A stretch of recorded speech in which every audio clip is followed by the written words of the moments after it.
अस्सलाम वालेकुम। तो पहले मैं कंटिन्यू कर रहा हूँ। पहले मैंने कहा था दुआ में मर्जी नहीं चलेगी, और ऐसे मैंने देखा है हमारे डॉक्टर साहब अपने अजीज है, मैंने उनको कहते सुना है कि भाई आप 40 के ऊपर है तो आप लोप्रिन ले लिया करें। और दूसरा यह है कि हफ्ते में 2-3 दिन ले लिया करें। ये कॉन्सेप्ट बिल्कुल गलत है। वो मर्जी वाली बात है कि मर्जी नहीं है। एक तो लेनी ही नहीं चाहिए। मैं तो 25-30 साल से एस्पिरिन के नहीं देता हूँ जब तक उसकी इंडिकेशन ना बनती हो कि 40 के ऊपर है, कहते हैं 2 रिस्क फैक्टर है, ले लिया, ये भी इंडिकेशन नहीं है, मेरी नज़र में नहीं है। कई लोग कहते हैं, मगर मैं नहीं देता हूँ। मेरा कॉन्सेप्ट क्लियर था। बाद में ब्रिटिश की तरफ से उनकी तरफ से आ गया था कि ये ठीक नहीं है। अभी एक मीटिंग में मैंने अटेंड किया, मेरा ख्याल है जर्मनी में थे हम, फ्रैंकफर्ट में, क्या वहां पे कोई अमेरिकन प्रोफेसर था, उसका को 10 साल का डाटा उससे प्रेजेंट किया। खचाखच हार भरा हुआ था, 1000 के करीब लोग थे, हमें बैठने की जगह नहीं, हम खड़े थे। उसने पूरा डाटा लेके प्रूव किया कि एस्प्रिन जो है ना, ऐसी बात नहीं है जिसमें आप ले, इसके बड़े मसाइल हैं, बगैर इंडिकेशन के लेनी बहुत ज्यादा गलती है। तो मैंने डॉक्टर साहब को टोक दिया था। मैं कहा डॉक्टर साहब ये आप क्या कर रहे हो यार, चुप चुप कर तू। मुझे जार कहते थे, मुझसे सीनियर हैं, लेकिन कहते थे कि यार तुम चुप कर, बस ये जरा कभी कभी तुम भी ले लिया करो। मैं कहा नहीं सर, जब इंडिकेशन है तो लूंगा, नहीं इंडिकेशन तो नहीं लूंगा। तो ये जो है ना लोप्रिन, एस्कार्ड, डिस्परिन, ये सारी एसिटाइल सैलिसिलिक एसिड है। ये बड़ी बड़ी यूजफुल दवाइयां हैं, दूसरी तरफ डेंजरस भी है। अगर इसने लाखों में बचाया तो हजारों में मारे भी हैं इसने। तो ये जो है ना, इसका जो डाटा पूरा उसका बड़ा कॉम्प्रिहेंसिव डाटा, प्रोफेसर था वो कार्डियोलॉजी का, जिसने हमारी अमेरिकन जो ये यूरोपियन सोसाइटी ऑफ कार्डियोलॉजी की मीटिंग के अंदर उसने प्रेजेंट किया था। तो ये जो है ना, जो लोप्रिन को आपको पता होना चाहिए। जैसे पहले मैंने कहा ये खून पतला नहीं करती, कभी कभी नहीं लेना, लेना तो रेगुलर लेना है। ये असल में जो हमारी जो प्लेटलेट को ये कम नहीं करती, प्लेटलेट को डिस्ट्रॉय नहीं करती है एस्पिरिन। ये जो है ना इनहिबिट करती है, कॉक्स 1 इनहिबिटर्स है।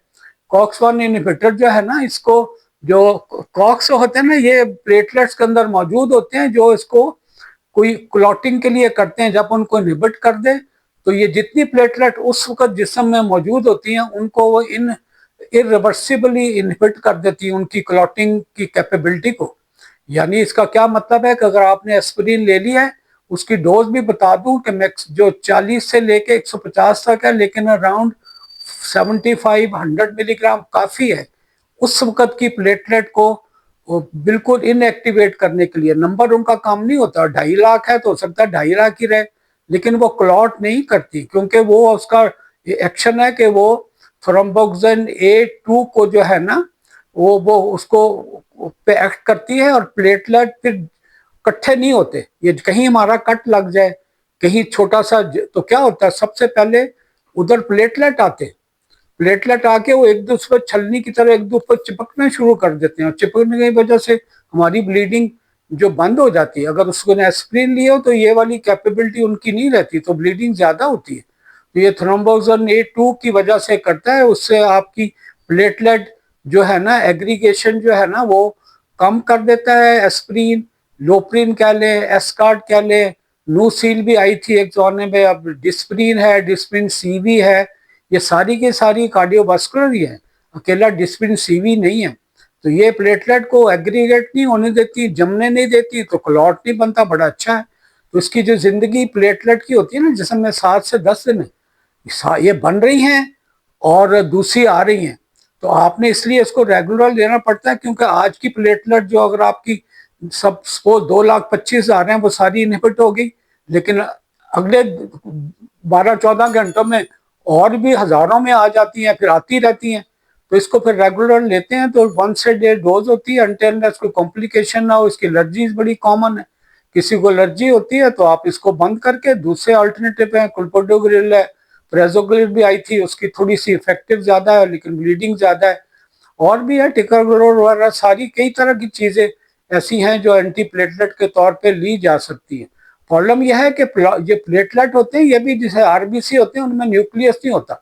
इनके अंदर भी प्लेटलेट में भी न्यूक्लियस नहीं है। न्यूक्लियस नहीं हो तो ये डिवाइड नहीं कर सकते, कि आपने कहा जी आपने प्रिवेंट कर दिया तो वो फिर डिवाइड होके 1 से 2, 2 से 4, 4 से 16 हो गया, ऐसे नहीं होता। तो ये आपकी एक वक्त जो बनती है बोन मैरो के थ्रू आ जाती है, उसके बाद वो दूसरी बनती रहती हैं, पहली डिस्ट्रॉय हो जाती है 7 से 10 दिन के अंदर। तो रेगुलर ले, डोज मैंने बताया 40 से लेके 150 तक है, एवरेज डोज 75-100 मोस्टली लोग यही लेते हैं। इसके साथ एक प्रॉब्लम यह है कि हमारे यहाँ कॉक्स 1 जो है ना, ये एक चीज है जो कि उसमें इसके अलावा कॉक्स 2 भी है। कॉक्स 2 इनहिबिटर्स होते हैं जो आपका जो उसके प्रोटेक्शन देते हैं थोड़ा सा म्यूकोजा को। तो कुछ दवाइयां ऐसी हैं, निम्स है जैसे, और इस तरह की कॉक्स 2 इनहिबिटर है, लोग फ्रीक्वेंटली देते हैं जी, मैदे को नुकसान नहीं देती, लेकिन ये एक्चुअली किडनी के लिए तो फिर भी सेफ नहीं है। अब ये कॉक्स 1 इनहिबिटर है, एस्पिरिन, लोप्रिन, डिस्प्रिन, ये जो है ना, ये अगर हाई डोज में लें ना, उसके काउंटर प्रोडक्टिव हो जाती। तो हमारे सिस्टम में जैसे हर दुनिया में अल्लाह ने शैतान को बनाया, दूसरी तरफ अंबिया कराम अलैहिस्सलाम वो सारे बनाए हैं ताकि ये शिकस्त और रेख्त और ये पॉजिटिव नेगेटिविटी चलती रहती है। इसी तरह हमारे अंदर भी है कि एक तरफ आप क्लॉटिंग सिस्टम बूस्ट करने की दवाइयां हैं, एक तरफ क्लॉट प्रिवेंट करने की आपकी जिस्म का नेचुरल कैपेबिलिटीज हैं। इसी तरह आपका जैसे थ्रोम्बोक्सिन ए है, वो आपका जो है ना, उस वो क्लॉट बनाने में मदद देती हैं। दूसरी तरफ हमारी जो प्रोस्टासाइक्लिन है, ये क्लॉट प्रिवेंशन में मदद देती। तो एस्पिरिन अगर हाई डोज में ले लेना, 650 मिलीग्राम ले ली या 1500 मिलीग्राम डेली शुरू की, तो ये काउंटर प्रोडक्टिव होती हैं, ये एंटी प्रोस्टासाइक्लिन बन जाती है। तो प्रोस्टासाइक्लिन तो बड़ी काम की चीज है, खून की नालियों को खोलती है और क्लॉट प्रिवेंशन है। अगर आप उसको भी सप्रेस कर देंगे तो फिर अगेन ये एस्पिरिन जाते खुद क्लॉट बनाने लग जाती है।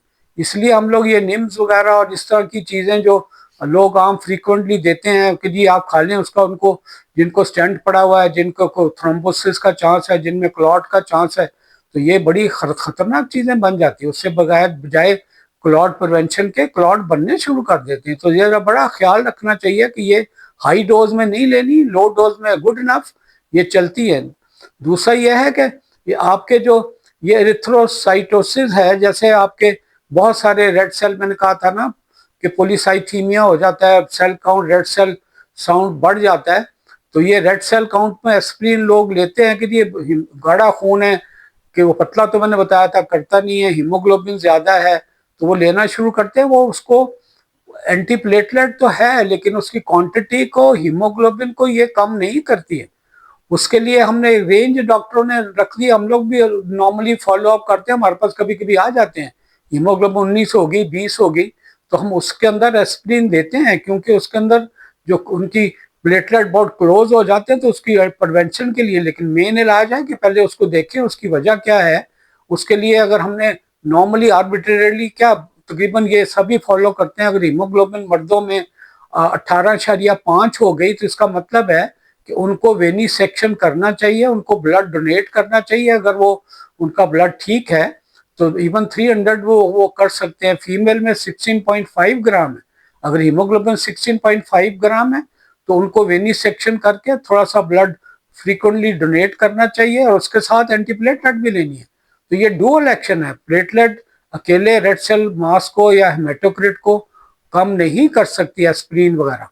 तो लिहाजा एस्पिरिन इंडिकेशन है विद वेनी सेक्शन।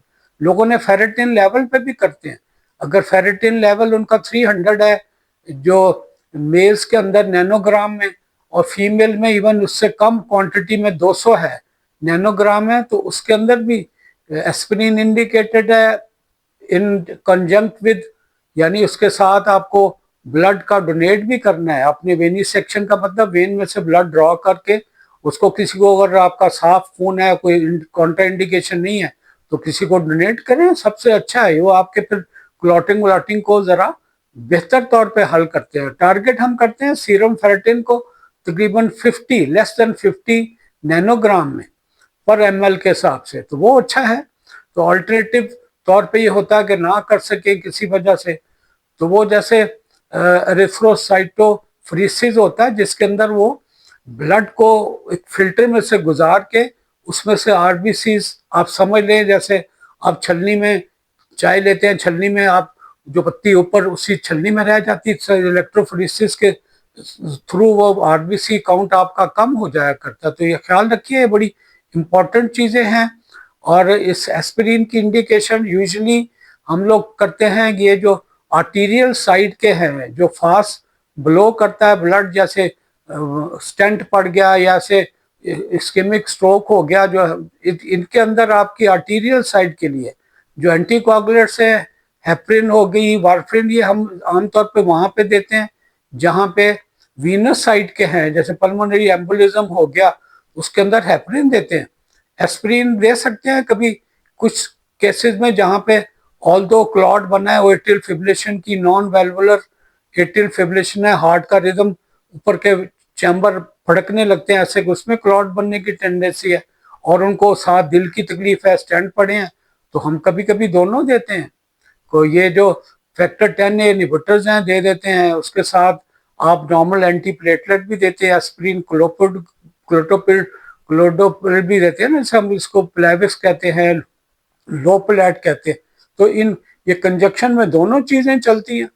और कभी कभी कोई ऐसे चीजें होती है जैसे रेड सेल काउंट ज्यादा हो गया, एक पोलीसाइथेमिया वीरा है जो कि एक तरह का ट्यूमर्स की तरह की चीज होती है, वो जैसे वो जो मेन सिंड्रोम्स वगैरह हम उनको कहते हैं, इस तरह की चीज़ों में उसका अपना मैनेजमेंट है, वो उसका और इलाज है, वो भी उसके अंदर भी इस तरह की चीज़ें चलती है, लेकिन वो कुछ स्पेशलाइज चीज़ें हैं, वो स्पेशलिस्ट जो इन हिमाटोलॉजिस्ट होते हैं जो इस तरह की चीज़ों को देखते हैं। तो ये बस चीज़ें छोटी छोटी चीज़ें होती हैं, तो इनमें आप ख्याल रखा करें। एस्पिरिन ऐसी चीज़ नहीं है जो कि आपने लेनी चाहिए। टीवी में तो रोज देखता है जी, दर्द सर दर्द पकड़ा हुआ और सर दर्द का क्या हाल, 2 गोली डिस्प्रिन। मेरा नहीं ख्याल, मैंने कभी सर दर्द के लिए आज तक डिस्प्रिन नहीं ली। पेनाडोल ले लें, पॉन्स्टन ले लें। डिस्प्रिन जो है ना, ये इंडिकेशन एक ही होती थी इस जमाने में कि चेस्ट पेन है, आपको काफी सारा एहतमाल है कि इसका दिल से ताल्लुक है, तो फिर एज ए फर्स्ट डोज आपको क्लोपोडोग्रिल है, वो आपकी 600 मिलीग्राम है, 2 डिस्प्रिन चबा के पानी के साथ ले लें या खाया हो तो कुछ बेहतर है। तो वो एक तरह का क्लॉट को डिजॉल्व कर सकती हैं और आपकी इमरजेंसी ट्रीटमेंट के तौर पे है। नॉर्मली रूटीन में डिस्प्रिन सर दर्द के लिए नहीं, अच्छा आइडिया नहीं है। तो अपना ख्याल रखिएगा, दुआओं में याद रखना आपने। अल्लाह हाफिज़, अस्सलाम वालेकुम।